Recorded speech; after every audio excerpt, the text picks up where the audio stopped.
हमारे प्रदेश अध्यक्ष अखिलेश जी भी साथ में आए हैं, हमारे बिहार के प्रभारी मोहन प्रकाश जी भी हैं, हमारे नासिर हुसैन साहब भी हैं और बिहार के दिग्गज सम्मानित कांग्रेस के सम्मानित लोग भी यहाँ मौजूद हैं और हमारे जो प्रत्याशी हैं डॉक्टर जावेद साहब भी मौजूद हैं। मैं ज्यादा आपसे समय नहीं लूंगा, सिर्फ इतना कहने के लिए आया हूँ, देश का हालात आप समझ रहे हैं, हमको समझाने का जरूरत नहीं है।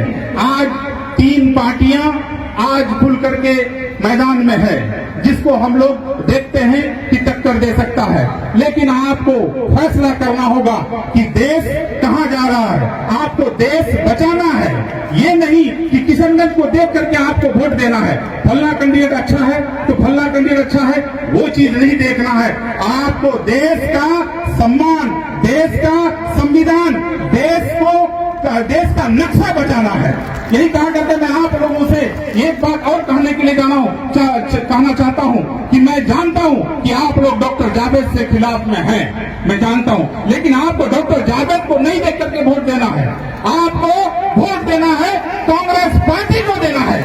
और मैं कहना चाहता हूं हमारे अध्यक्ष जी को कि आप जब प्रधानमंत्री के कुर्सी पर बैठेंगे तो हमारे किशनगंज जिला का कुछ मांगे हैं। 2010 में जब यहाँ एएनयू का शाखा खोला गया था तो यहाँ मनमोहन सिंह का सरकार ने मैडम सोनिया गांधी आकर के यहाँ उद्घाटन किया था और आज तक पैसा नहीं देने का काम किया है। मैं आपसे आग्रह करना चाहूंगा कि आप जब सरकार में बैठेंगे तो एएनयू का शाखा को आपको पैसा देना पड़ेगा। और हमारे लोकसभा में कम से कम 15 लाख सुरजापुरी बिरादरी, हिंदू मुस्लिम सिख ईसाई सब कोई सुरजापुरी जिसको बोलते हैं, उसमें आज तक हमारा एनेक्सर 1 में नहीं आ सका है।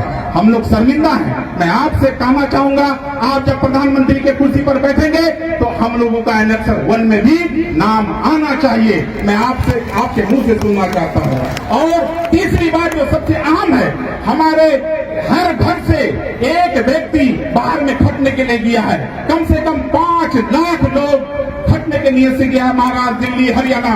मैं चाहता हूं कि आपका जब सरकार हो तो हमारा किशनगंज में कोई भी उद्योग खुला जाए ताकि हमारे लोग माँ बहन को, बीबी को छोड़ करके जो दिल्ली में रहता है, मद्रास में रहता है, हरियाणा में रहता है, वहां से छुटकारा मिले, मियाँ बीबी एक साथ रहने का मौका मिले। मैं चाहूंगा कि उद्योग यहाँ खोला जाए। यही कहा करके मैं आप लोगों से आग्रह करना चाहता हूँ। टिकट के दावेदार मैं भी था, निर्दलीय आपने मुझे जिताने का काम किया था, उसके बाद 3 टर्म यानी 4थी बार आपने मुझे एमएलए बनाने का काम किया और मैंने भी टिकट मांगने के लिए गया था, लेकिन जब वहां गए तो वहां कहा जो लोग थे हमारे जो मानने वाले थे उन लोगों का कहना था, खास करके खड़गे जी कहा कि देखो कांग्रेस में जो सेटिंग एमपी रहता है उसका टिकट नहीं कटता है, लेकिन हालात यहाँ का मालूम था, फिर भी कांग्रेस का नियम है कि टिकट जिसका सेटिंग रहता है उसका टिकट नहीं कटता है। मैं आपसे आग्रह करता हूँ कि आपको डॉक्टर जावेद को नहीं देखना है, आपको देश को बचाना है, संविधान को बचाना है। आप एक बार हाथ उठा करके कहिए कि कांग्रेस को वोट देंगे। आप हाथ उठा करके कहिए मैं आप लोगों को मैं ये वचन लेता हूं और आप लोग गद्दारी नहीं करेंगे। आज से लग जाइए, कांग्रेस पार्टी को हम लोग को जिताना है, ना कि डॉक्टर जावेद को। डॉक्टर जावेद साहब का भी शिकायत है, मैं आपसे कहना चाहूंगा डॉक्टर साहब आपका शिकायत है, आप क्षेत्र में नहीं आते हैं, आपको क्षेत्र में आना होगा।